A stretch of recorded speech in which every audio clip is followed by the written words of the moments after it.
Ya nuestros invitados que los queremos saludar. Ahí está el diputado Juan Antonio Coloma, ¿cómo está? Bienvenido. Y la diputada Catalina Pérez también, gracias por acompañarnos. Primero, para el diputado Coloma, hola a los dos. ¿En qué situación estamos, diputado Coloma? ¿Qué visualiza usted? ¿En qué pie está el gobierno con lo que ocurrió particularmente en la jornada de ayer? ¿Y qué se viene en los próximos días? A ver, obviamente el gobierno había tomado una postura de avanzar en un proyecto de retiro del 10%, era un proyecto distinto, incorporaba el mismo retiro, pero agregaba además un bono especial para las 3 millones de personas que no tenían fondos, establecía una forma distinta al retiro de la renta vitalicia, pero eso ya es historia. Hoy día lo que el gobierno hizo lo que tenía que hacer, que era promulgar la ley, retirar su proyecto de ley, iniciar o preparar el envío de un nuevo proyecto que establezca este bono para los 3 millones de personas, tal como lo propuso Joaquín Lavín en su momento, para poder tener algún recurso. Y lo que viene ahora siento que es una necesidad urgente de que todos los sectores políticos tengamos un gran acuerdo en materia de ayuda social. Siento que el primero, el segundo, el tercer retiro han servido, o los primeros dos sirvieron, y este tercero va a servir para hacer frente a una situación muy compleja, pero no puede ser que terminemos sin recursos para las pensiones. Y aquí yo creo que tenemos que hacer un acuerdo que sea mucho más amplio. El gobierno tiene que tomar la iniciativa en esta materia para poder llegar a un acuerdo mucho más transversal de ayuda mientras dure la pandemia, y que la gente también tenga la tranquilidad de que va a poder contar con esos recursos. En lo pronto, yo espero poder avanzar en una universalidad potente del bono de clase media, poder llegar a más personas que hoy día no están accediendo a los recursos, para así darle tranquilidad a la gente que hoy día, sobre todo, que hoy día está en cuarentena, de que va a poder seguir manteniendo. Diputado, antes de conversar con la diputada Pérez, pero esas condiciones están dadas porque pareciese que gran parte del espectro político, no solo de la centroizquierda, sino también de la centroderecha, está desconectado con la presidencia. ¿Existe el interés del primer mandatario de generar esta conversación amplia que pueda generar una forma más inteligente finalmente de poder ayudar a la población chilena? Porque convengamos que los retiros, por más beneficiosos que sean en lo automático, es un problema para el mañana. ¿Existe ese ánimo desde la presidencia? Sí, efectivamente. El retiro sirve mucho para el corto plazo, pero es muy complejo para el mediano y largo plazo. Y aquí el gobierno tiene que tener un cambio de estrategia legislativa en forma evidente. La estrategia que había llevado el gobierno se acabó el día de ayer con el rechazo al requerimiento del Tribunal Constitucional, y esto obviamente lo va a obligar a, entre comillas, a tomar la ofensiva. Hoy día nosotros tenemos que avanzar en un acuerdo en materia de pensiones, pero también en un acuerdo más transversal de ayudas sociales. Tenemos que dejar de hablar quizás de la priorización y empezar a hablar de la universalidad de las ayudas, me parece que es fundamental. Y tenemos que abrirnos y el gobierno tiene que abrirse a temas que quizás no estaba disponible a hacerlo hasta hace un par de días atrás, y tenemos que buscar un consenso amplio. Yo espero que tanto el oficialismo como la oposición seamos capaces de ceder un poco en nuestras posturas. El gobierno también lo tiene que hacer, tiene la obligación, para llegar a un acuerdo nacional que permita empezar a darle tranquilidad a la gente sin echar mano todo el día a los 10%, porque esa plata, cuando se acabe, vamos a quedar no solamente sin esos recursos, sino que sin pensiones, y eso sí que va a ser complejo en el largo plazo. Catalina Pérez, hola diputada, quería preguntarle respecto al clima país. Socorrer a la moneda no porque se quiera salvar a Piñera, sino porque se quiere socorrer la institución. ¿Ese es el ánimo de la oposición en estos momentos por la gravedad de lo sucedido? Yo creo que el ánimo de la oposición en estos momentos es llegar a una solución que beneficie a las miles de familias que hoy día no han recibido ningún aporte por parte del gobierno. Yo puedo coincidir en la necesidad de generar un acuerdo entre oficialismo y oposición, pero para que se genere un acuerdo el gobierno tiene que escuchar. Llevamos hace más de un año proponiendo la necesidad de una renta básica de emergencia, de un sueldo, básicamente, que durante 3 meses le permita a todos los chilenos y chilenas quedarse en casa, porque no podemos separar lo económico de lo sanitario. Si lo separamos, finalmente cuidarse de un virus como el COVID-19 termina siendo un privilegio de quienes tienen recursos. Entonces, sabiendo que el retiro del 10% es una mala política pública, hoy día es la única salida que los chilenos y chilenas tienen, considerando que están sacando de sus propios ahorros para pagar la crisis, cuando hoy día el Estado debería ponerse, y nos dicen no hay recursos. Hoy día tenemos, y lo venimos diciendo hace más de un año, la posibilidad de acceder a los fondos soberanos. Tenemos un nivel de deuda pública muy baja comparada con los otros países y además tenemos la oportunidad... ¿De qué monto y por cuánto tiempo? Perdona, Amaro, para terminar con esto. Sí. Y además hemos propuesto cómo recaudar más recursos mediante, por ejemplo, el royalty minero, mediante el impuesto a los superricos. Y respecto a la renta básica de emergencia, desde abril del año pasado venimos diciendo que la línea de la pobreza no puede ser el techo, sino que tiene que ser el desde. ¿Ya? Tiene que ser un ingreso de 465.000 pesos para una familia de 4 personas en la línea de la pobreza, por ejemplo, y desde ahí seguir avanzando. El otro día escuchaba al economista Marcos Tremerman de la Fundación Sol señalar que si esto lo hacemos por 3 meses, implicaría un aumento del 5% del PIB.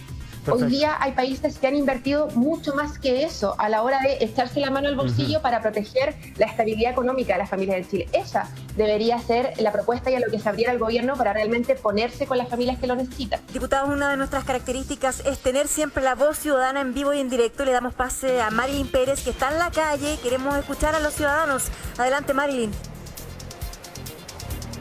Sí, Cristina nos va a comentar qué va a hacer ella con su tercer retiro. ¿En qué lo va a ocupar, Cristina?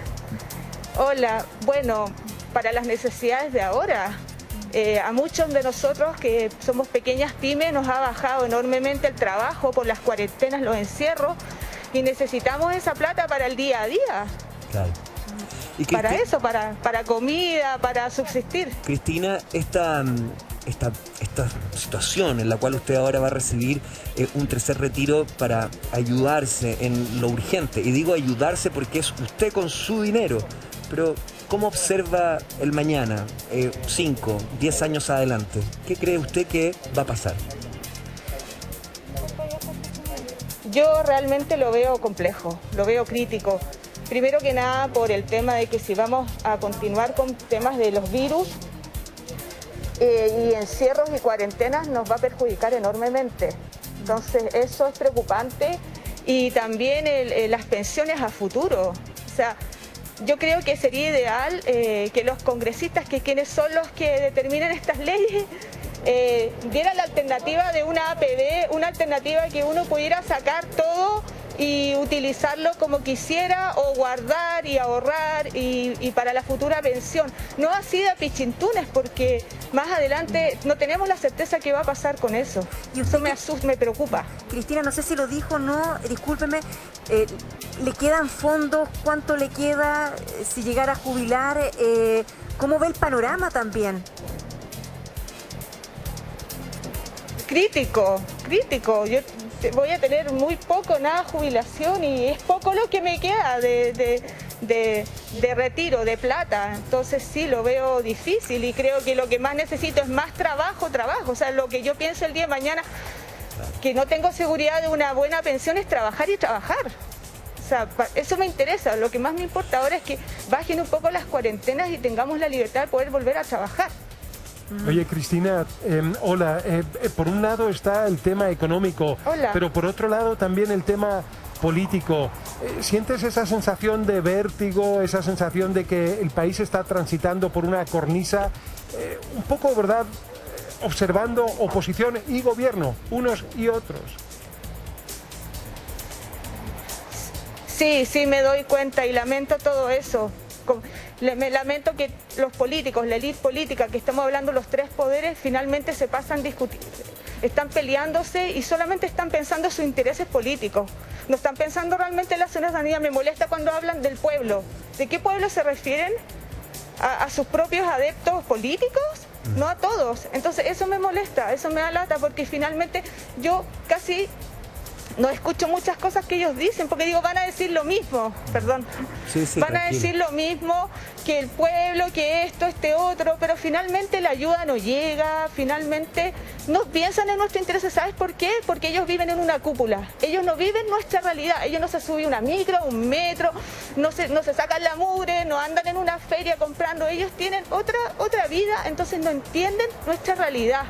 Y finalmente, por lo tanto, me encantaría que ellos se subieran al metro, fueran un día a trabajar como cualquier ciudadano, se dieran cuenta de nuestra realidad. Ellos se tapan la boca como hablando el pueblo, pero finalmente... Bueno, es lo que hemos dicho yo veo otra muchas realidad. veces No es cuando mencionamos, Cristina, y lo hemos Sí. dicho muchas veces, cuando uno ve parlamentarios en otros países del mundo que efectivamente se atienden en los hospitales públicos o llevan a sus hijos al sistema también educacional público. ¿Por qué?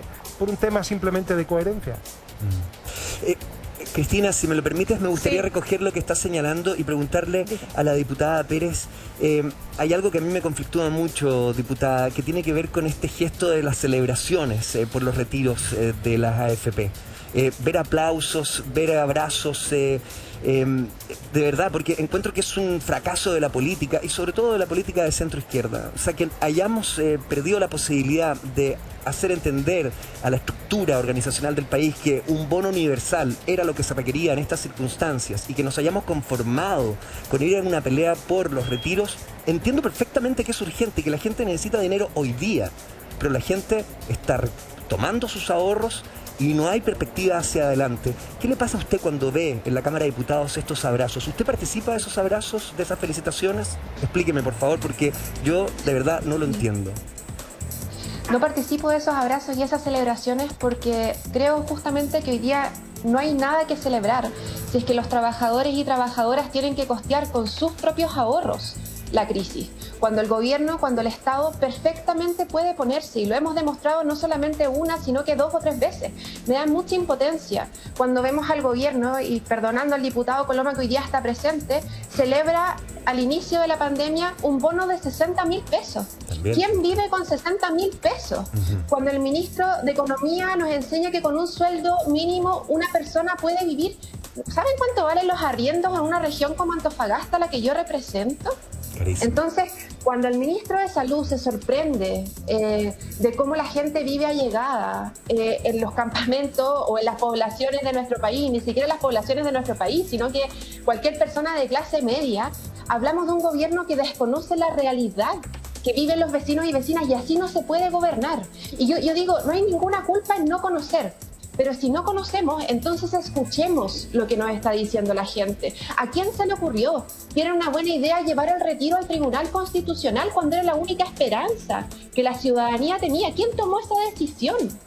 Entonces, me genera una profunda impotencia como parlamentaria, me genera una profunda impotencia también como hija, como vecina, como hermana, ver cómo la política es incapaz de entregar soluciones de fondo y además cómo se transforma en un espectáculo y en una pelea de egos, de que hay que pensar en soluciones de fondo y las propuestas están sobre la mesa. Dejemos la arrogancia de lado, dejemos los egos de lado y pensemos lo que es mejor para la gente, y eso es universalidad.